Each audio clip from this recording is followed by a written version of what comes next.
Ulo yan kasi hindi ko na pinalaki. And then, ito siya guys. Ayan. Tingnan nyo naman.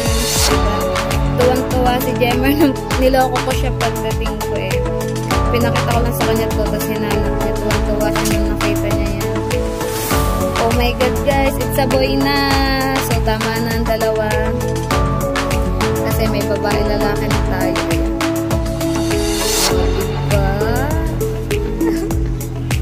Mga katakaw, good morning everyone. So, today is June 14. It's Friday. So, ayan.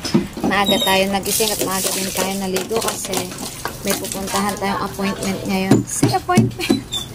So, pupunta tayo ngayon kay Dr. Hubog. Yan. Kasi ngayon ang schedule ng ating ultrasound. Kasama ko ang ate Shane. Sabay na kami. Yan. At ngayon malalaman na talaga natin ang gender kasi nung first ultrasound is malabo, kaya po hindi ko na-upload yung vlog ko nung nagpa-ultrasound ako last April ba yun? Kasi malabo nga po yung ultrasound, so nirequest ako ng second ultrasound. Yeah, at ngayon nga po yun, June 14. So ngayon malalaman na talaga natin kung anong gender ng aking baby. So update ko na lang po kayo guys kapag kami ay nandun na po sa clinic ni Dr. Hubog at pupuntahan ko nga po ang ate Shane yan. Update ko na kayo guys. Guys, napunta na nga po kami kasama namin ay ate Shane sa Memorial po kami pupunta kasi doon po ang clinic ni Dr. Hubog. Ate Shane ayun niya malalaman ang gender talaga. Akin naman po is alam ko na pero malabo pa. Kaya pinakalaman ng second ultrasound. So, update na kayo guys kapag kami po kayo. Guys, nandito na tayo mag-aamusal muna at tayo number 12. Napakalayo pa natin. Natin siya yung number 11. So, nandito kami sa Carinderia. Order lang tayo natin. Tapos guys. So, kain na po kayong lahat. Guys, nandito na tayo sa loob. So, BBP muna tayo. Update ko natin ba. Tingnan natin kung okay na yung ating baby guys. Sana okay naman yung baby. Kasi lagi tayong low blood diba? Okay, this is it.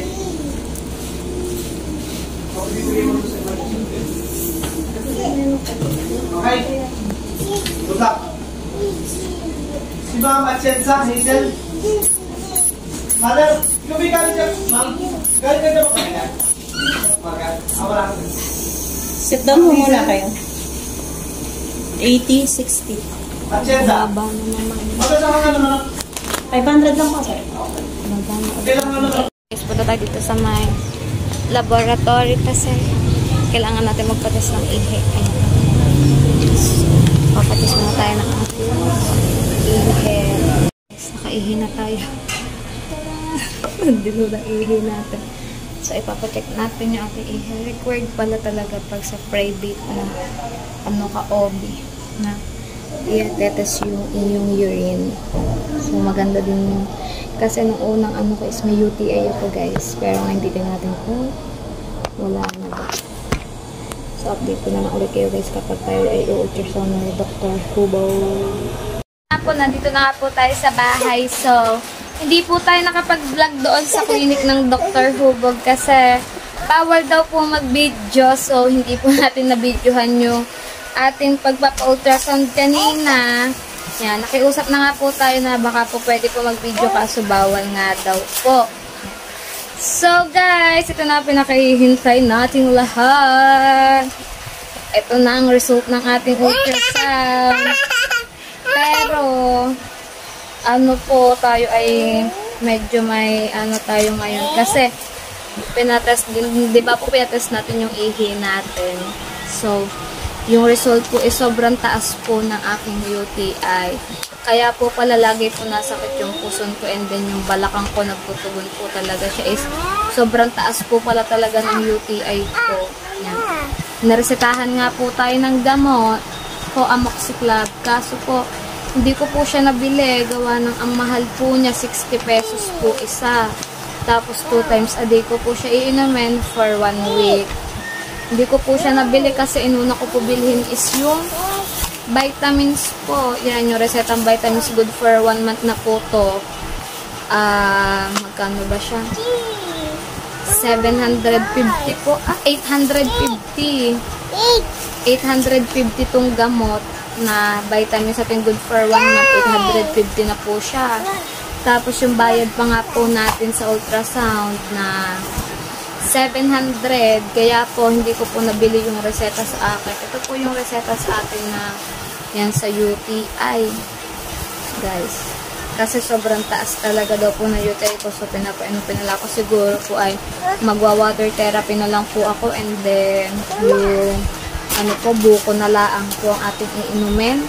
Para po maano natin yung ano, tubig lang siguro tayo ng tubig guys. Kasi mahal po talaga ng gamot. Kung binili ko po siya is hindi naman po ako makakabili ng vitamins kasi nga po kulang po yung pera ko. Yun lang po. Ang pinagbayadan ko po kasi dun ay 1,550 na po siya. Yan. Ang ating po RBC is 022. Yan. WBC natin ay 1015. Sobrang taas daw po talaga ng sabi po ni Dr. Hugo. Ito po yung result ng ating urine test, yung kaninang pinatest natin guys. So, yun nga po, hindi ko na po bibilhin yung gamot. Kasi po ay kulang nga po ang ating budget guys. So, magwa-water therapy na lang tayo. Buko po, yung purong buko na lang. Ang mahalaga po is meron po tayo na vitamins na good for 1 month. Yan. So, okay naman daw po guys. Yan. Okay naman daw ang ating baby. Maganda na po yung pwesto niya. Nakapwesto na siya guys. Yung ulo niya is nasa baba na.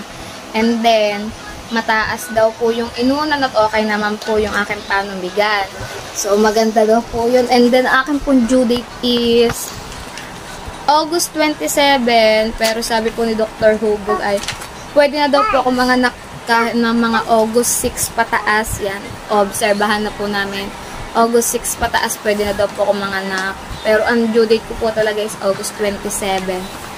At siya po ay excited na ba kayo guys? Ayan, ang ating ultrasound. So, okay naman siya. Maganda yung pwesto niya. And then, malaki din siya guys. Ang laki niya. So, ang kanyang gender is excited na ba kayo guys? Pakita ko muna sa inyo yung result nating ultrasound. Guys, ayan yung atin. Ito ulo yan eh. Kasi hindi ko na pinalaki. And then, ito siya guys. Ayan. Tingnan nyo naman. Diba? Tuwan-tuwa si Jemar. Niloko ko siya pagdating ko eh. Pinakita ko lang sa kanya to. Tapos hinanap niya. Tuwan-tuwa siya nung nakita niya yan. Oh my God guys. It's a boy na. So, tama na ang dalawa. Kasi may babae lalaki na tayo. Ayan. Oh, diba? Ayun guys, si Jemar nga po is tuwan-tuwa siya. Niloko ko siya pagdating ko, sabi ko sa kanya, Han, babae. Tingnan mo dun sa ultrasound, may nakalagay dun sa picture. Dun sa print na picture, may nakalagay dun kung anong gender. Sabi niya, hindi nga, babae. Sabi ko, oo. Hindi niya makita, tapos pinakita ko sa kanya. Ayun nga guys, tinan niya makita-kita yung ari ni Tutoy. Kita-kita talaga, pinasum ko siya. And then, ayun nga, oh, pinalagyan ng pangalan na boy. Yan. Sobrang saya ko po kasi guys. Yan. May girl na nga po tayo. Siguro tama na tong dalawa. Tama ng dalawa talaga guys kasi mahirap ang buhay. Mahal po ang gatas. Kasi hindi po ako nagpapa-breastfeeding kasi bawal po at meron nga po tayong bukol sa dede guys. Kaya po hindi po ako nagpapa-breastfeeding, talaga po magastos kami kasi formula po si Jamie. Tapos yan nga po magtatag-ulan is pares po sila nagpo-formula. So kailangan natin talagang kumayod at mag-ipon. So ngayon guys, makakabili na po ako ng magamit. Mag-unti-unti na po tayo kasi alam na naman natin gender dahil 2 months na lamang po is manganganak na ako. Ayan, sobrang saya ko po kasi lalaki. Hinihiling ko naman po talaga is lalaki po talaga ang hinihiling namin kasi nga po may prinsesita na kami, may Jamie na po kami maldita. So, yan, tuwang-tuwa nga po si Gemma. Kasi nakalalaki na po siya. Tama na po daw ang dalawa. Nyam, nyam, dito ka. May baby. Anong baby natin? Ah, ma-baby? Ano daw baby natin? Boy. Matutoy. Nyam, nyam. So, ayun guys. Ayun lamang po. Sobrang saya ko po at lalaki nga po siya. Yan. May tutoy na po kami. In 2 months, lalabas na lamang pong baby boy ko. So, siguro guys, update ko kayo sa mga vlog. May update check-up po ako July 22. Kay Dr. Hubog, babalik po ako doon. And then siguro is, ibablog ko na lang yung pamimili ko ng mga gamit. See! Pero syempre, hindi tayo mamimili ng biglaan kasi wala tayong pambili ng biglaan. Mag-unti-unti lang tayo. Yung iba, order natin sa online para mura. Tapos yung iba sa bayan, unti-unti hanggang makompleto natin bago tayo manganak. So, update ko na lang kayo guys. Ayan guys, at ito ko na nga din po pala tatapusin ang aking vlog for today's. Ayan, I'm so happy po talaga because lalaki nga po ang ating baby. Sobrang saya ko po, lalo na po si Gemma. So guys, maraming salamat po sa lahat po na nakaabot sa vlog na ito at sa mga patuloy po sumusuporta sa akin. Maraming salamat po sa inyong lahat. So guys, update ko na lang po kayo sa akin next check-up and then kapag tayo po ay namimili na ng mga gamit. I'm so excited na po mamili ng mga bagong gamit kasi di ba po babae sa inyong di naman po yung magagamit. So excited po ako mamili ng mga bagong gamit para po kay tutoy namin. So guys, magkita-kita na lang po tayo sa aking next vlog. Ingat po kayong lahat. Love you all guys. Bye-bye!